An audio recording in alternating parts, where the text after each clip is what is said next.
खुदावंद के पाक कलाम में से हम पढ़ेंगे मुकद्दस मत्ती रसूल की इंजील उसका 21वां बाब और उसके 33 आयत से 44 है।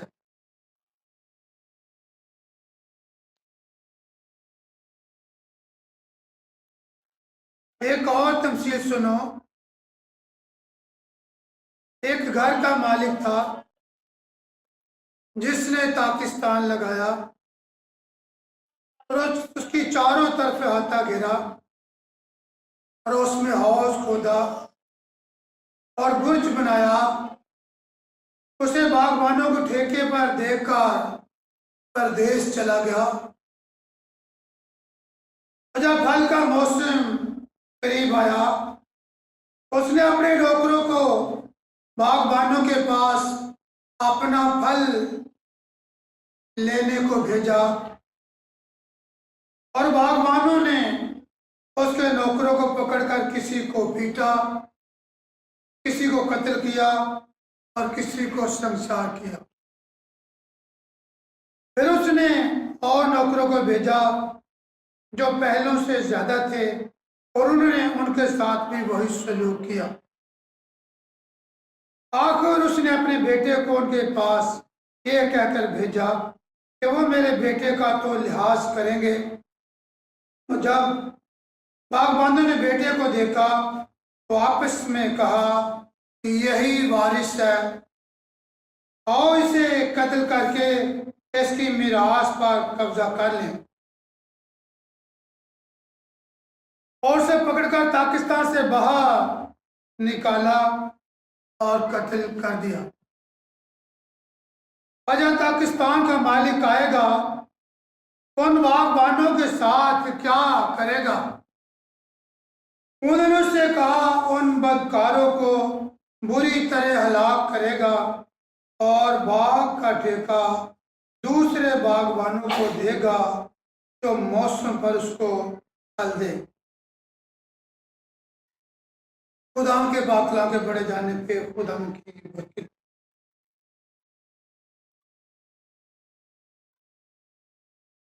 हम देखते हैं इस तमसील के अंदर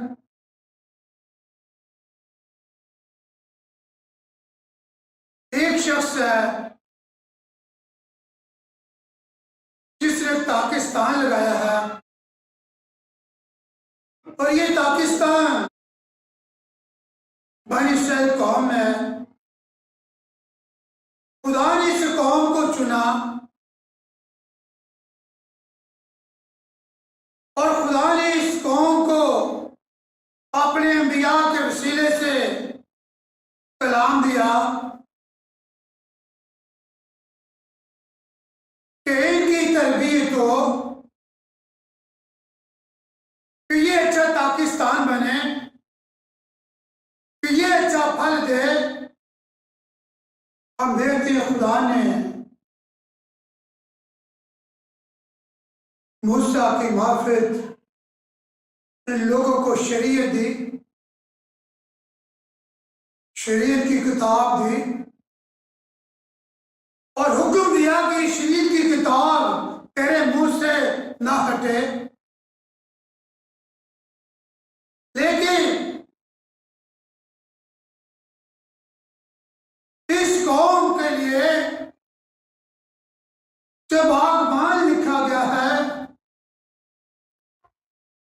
वो खुदा खुद है और जिनको ठेके में दिया गया है ये वो लोग हैं जिनको मुकर्रर किया गया कि वो इस पाकिस्तान की रखवाली करें, वो इनको रूहानी खुराक दें और रूहानी पानी से इनकी आबियारी करें। लेकिन ना तो ठेकेदारों ने अच्छा काम किया और ना ही उस कौम ने जिसे पाकिस्तान कहा गया है उन्होंने खुदा के साथ कोई भी वफादारी दिखाई।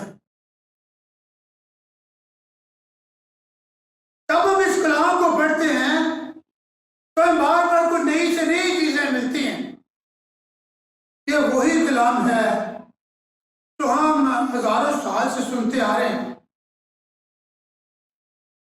मुख्तलिफ खातों के वसीले से हम ये बातें सुनते हैं। हर बार को हमें नई से नई चीज मिलती है, क्योंकि खुदा का कलाम एक गहरे समुद्र की मानद है। और जो भी खादिम, खुदा का खादिम गोताखोर खोर की तरह गोता लगाता है समुद्र के अंदर, तो कोई नए से नया मोती निकाल आता है। और जब तक दुनिया कायम है, ये कलाम सुनाने वाले खुदा के खादिम सुनाते रहेंगे और आने वाली नस्लों को नई से नई बातें इसी में से सुनाते रहेंगे। खुदा का रूहुल कुद्दुस है जो रहनुमाई करता है और हर दौर में, हर दौर के लोगों के लिए नई से नई बातें वो पेश करता है।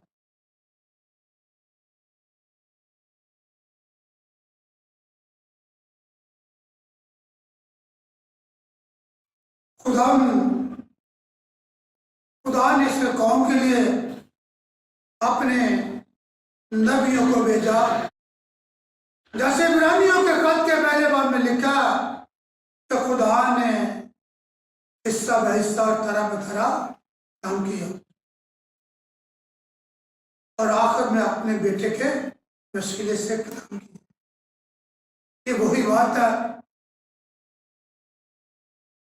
खुदा ने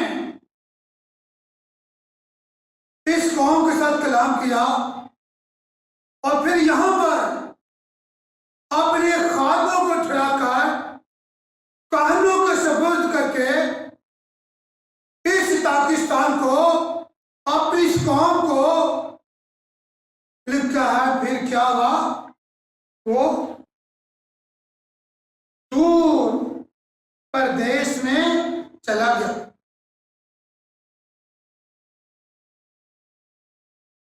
अगर हम मलाकी नबी की किताब का आखिरी बाब खोलें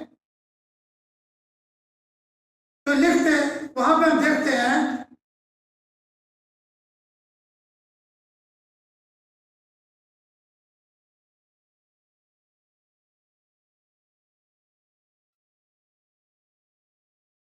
कि ये जो पुराना अहदनामा था,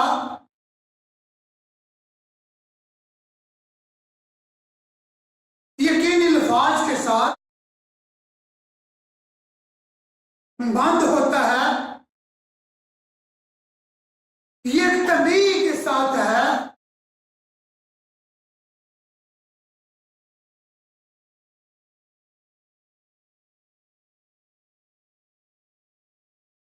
और ये तीसरे बाब की, बल्कि तीसरे बाब की 5वीं आयत, 6ठी आयत है। देखो खुदावंद के बुजुर्ग और हौलनाक दिन के आने से पेशतर मैं एलिया को तुम्हारे पास भेजूंगा और वो बाप का दिल बेटे की तरफ और बेटे का बाप की तरफ मायल करेगा, मुबादा में आऊं और जमीन को मलाउन करूं। इन्हीं अल्फाज के साथ ये पुराना अहदनामा यहां पर बंद होता है, एक तंबीह के साथ और एक पेशगोई के साथ कि मैं एलिया को तुम्हारे पास से भेजूंगा। अगर हम पीछे गौर करें तो एलिया तो आ चुका,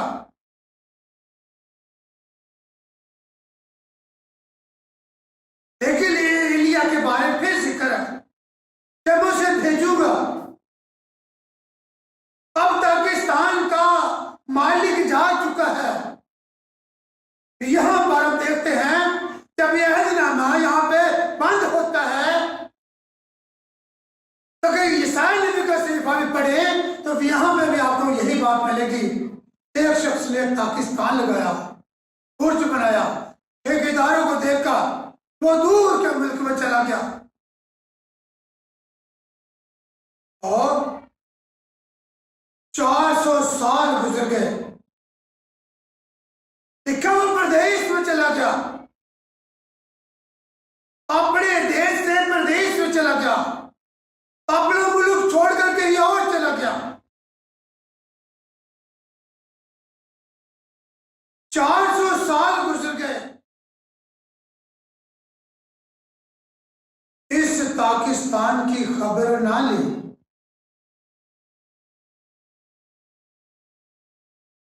ना तो खुद आया और ना किसी को भेजा, परदेश चला गया और 400 साल गुजर गए।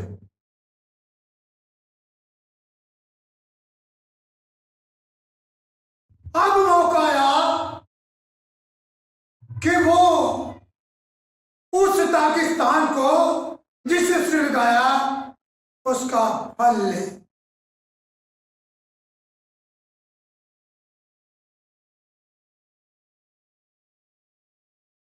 इसके लिए लिखा, उसने अपने नौकरों को भेजा, किसी को उन्होंने मारा, किसी को उन्होंने पीटा और किसी को खाली हाथ लुटा दी।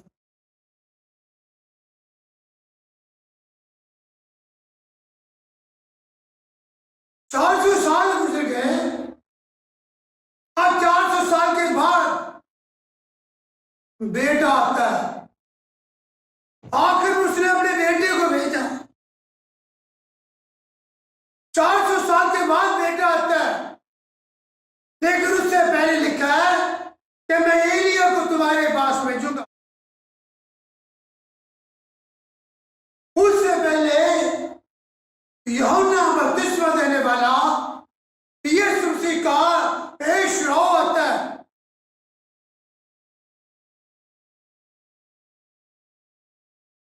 जिसने आकर मालिक के बेटे की मुनादी की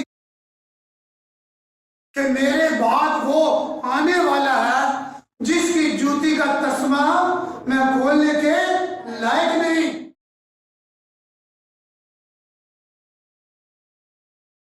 मलाकी की किताब से लेकर मत्ती की अंजीर के पहले बाब तक 400 साल का एक जमाना। 400 सालों के अंदर खुदा ने अपनी कौम के साथ ना नबियों के वसीले से, ना रोया में, ना ख्वाब में कोई बात ना की। तफसीर कहती है पाकिस्तान का मालिक प्रदेश में चला गया,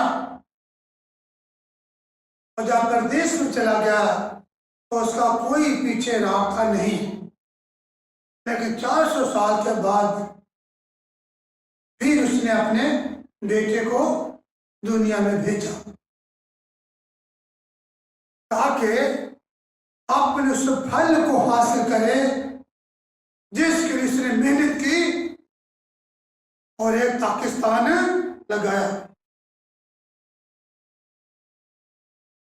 लेकिन हम देखते हैं जब बेटा दुनिया में आता है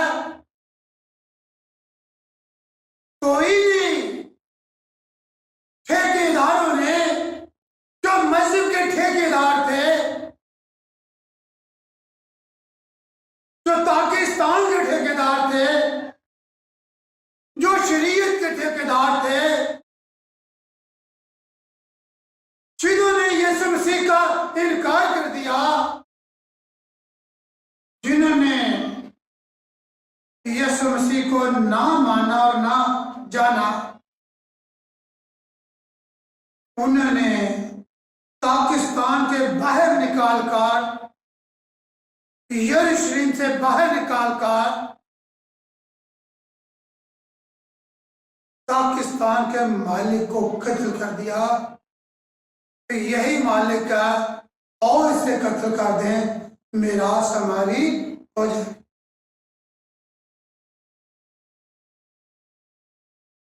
इस बेटे का आने का मकसद क्या था? ये फल लेने आया है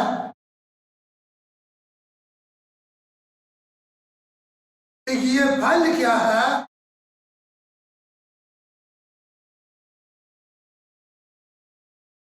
ये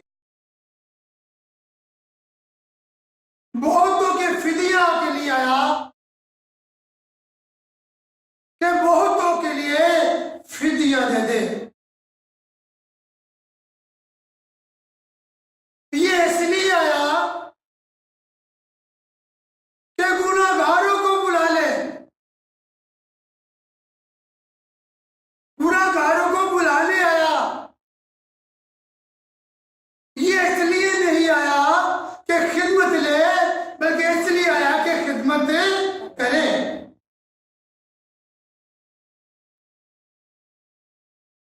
ये इसलिए आया कि जिनकी आंखें बंद हैं उनकी आंखें खोल दे। ये इसलिए आया ताकि घरों के अंदर नाइतफाकी हो, बाप बेटे के खिलाफ और सास बहू के खिलाफ हो। ये इसलिए आया कि वो जिंदगी पाए और कसरत की जिंदगी पाए। आखिर में उसने अपने बेटे को भेजा और ये बेटा इंसान बनकर आता है,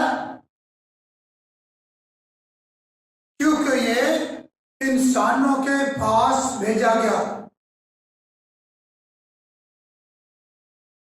खुदा के कलमे ने मुजस्सम होकर जिस्म लेकर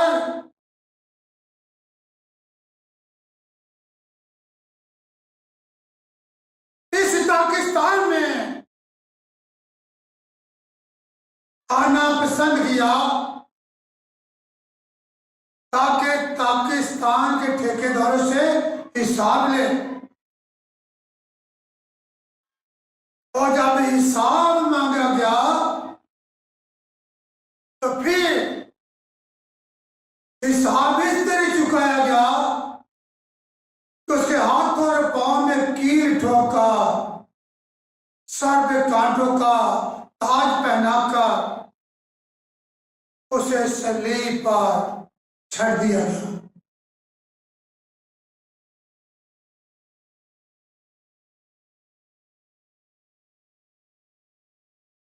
क्या आज भी ऐसा नहीं होता? क्या आज भी जब वो फल ढूंढने आता है तो क्या आज से फल मिलता है? उसे 2000 साल पहले भी फल ना मिला और 2000 साल के बाद उसे फल ना मिला।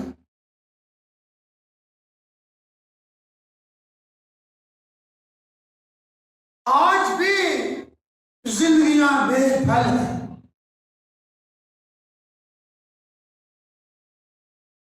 इसलिए लोग खुदा के पास आना नहीं चाहते, इसलिए लोग इबादत में आना नहीं चाहते, क्योंकि वो समझते हैं कि बार बार इबादत करना फजूल है। एक ही बार इबादत करेंगे तो एक ही बार की इबादत काफी है।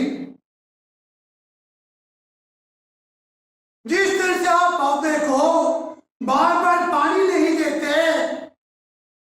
उसकी देखभाल नहीं करते, मेहनत नहीं करते, वो फल नहीं देता। हमारी जिंदगी भी इसी तरह है। हमारी जिंदगी भी एक पौधे की तरह है। जब रूहानी पौधा लग जाता है, जब यीशु मसीह को कबूल कर लेते हैं, जब यीशु मसीह पे ईमान ले आते हैं, तो फिर इस रूहानी छोटे से पौधे को जिसे लगा दिया गया है, अब बार बार देखभाल की जरूरत है। इसे पानी की जरूरत है, इसे खाद की जरूरत है, इसे खुदा के कलाम की जरूरत है।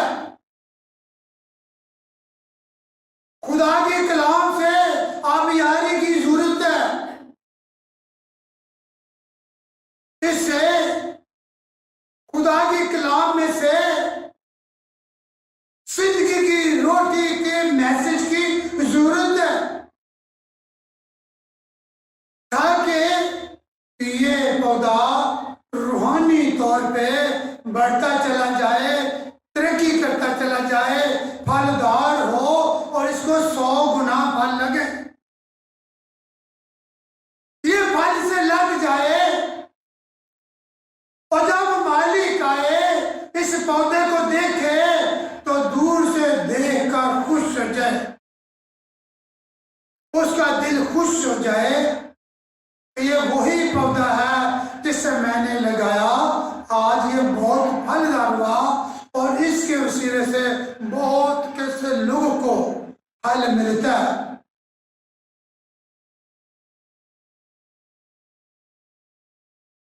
यीशु मसीह दुनिया में इसलिए आया आके बहुतों के गुनाहों का फिदिया दे दे और इस फिदिये के बदले में हम खुदा के खानदान के मेंबर बन जाएं। हमारा मजहब नहीं, हमारा एक रिश्ता खुदा के साथ, हम एक रिश्ते में हैं।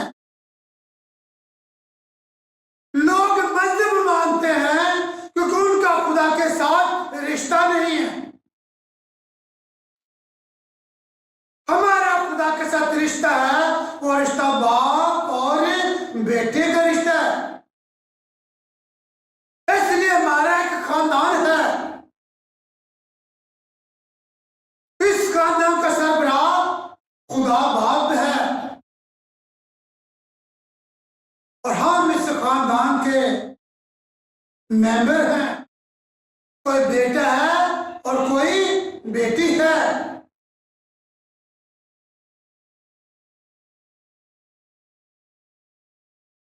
और खुदा कहता है तो उसका खानदान ये बढ़े।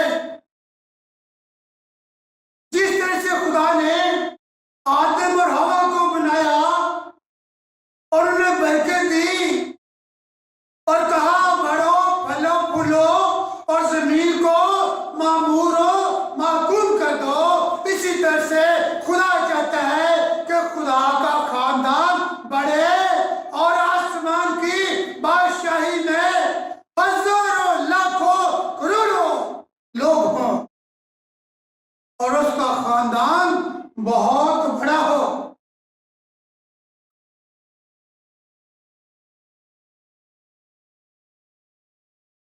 लेकिन हम खुदा के खानदान के लोग कहलाते हैं, लेकिन भाग जाते हैं इस रिश्ते से,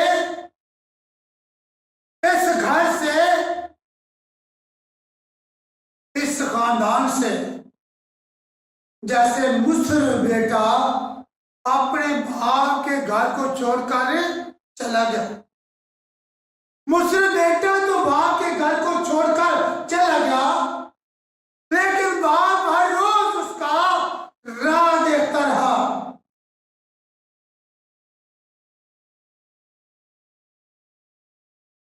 बाप ने बेटे को नहीं छोड़ा।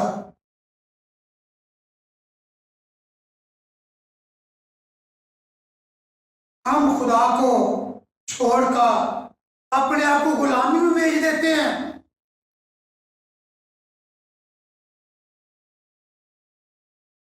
अपने आप को अबलीस के गुलाम बना देते हैं।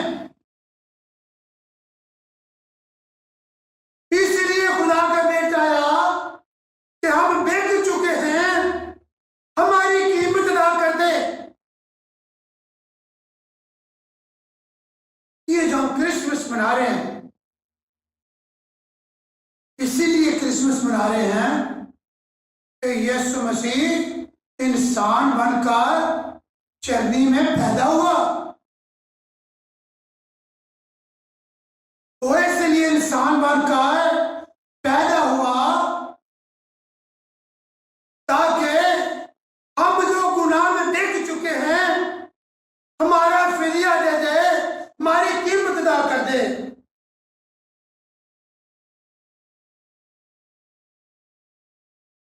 खुदा के बेटे को इंसान बनना पड़ा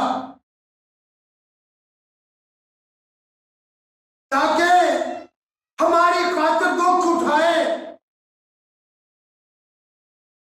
ताकि वो मौत जो हमारी वाजिबी मौत है वो अपने ऊपर ले ले और हमें इस मौत से आजाद कर दे।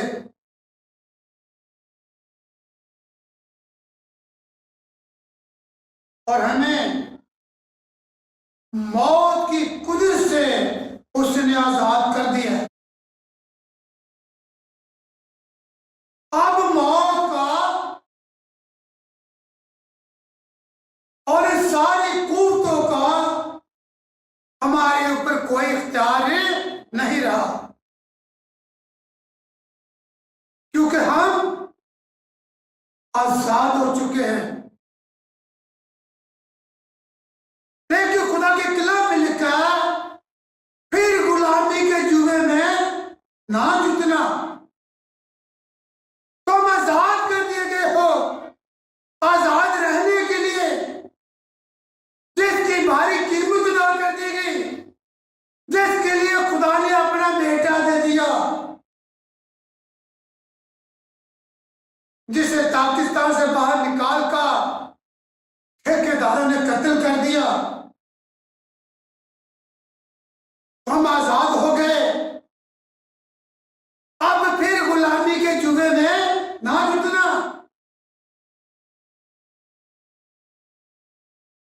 क्योंकि जिस गुलामी से निकले हो वो आपका ढूंढता फिरता है उन लोगों को जिन्होंने यीशु मसीह को कबूल कर लिया। वो नहीं चाहता कि उसकी रियायत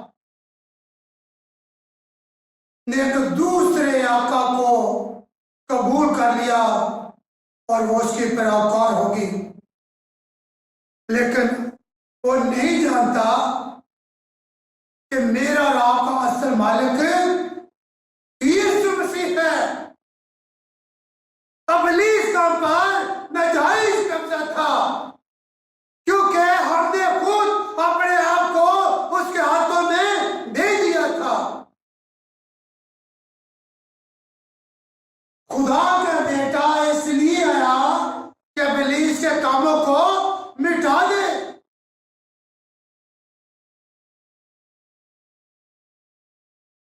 और इस उसे जिसे मौत पर कुदरत हासिल थी उसे क्या कर दे, उसे तबाह कर दे। यीशु मसीह के आने का मकसद ये था।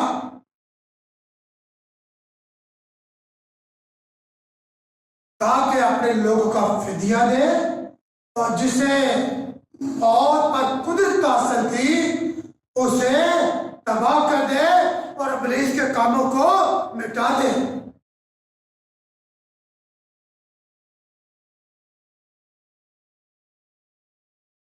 उसने हमें जिंदगी की राह दिखा दी।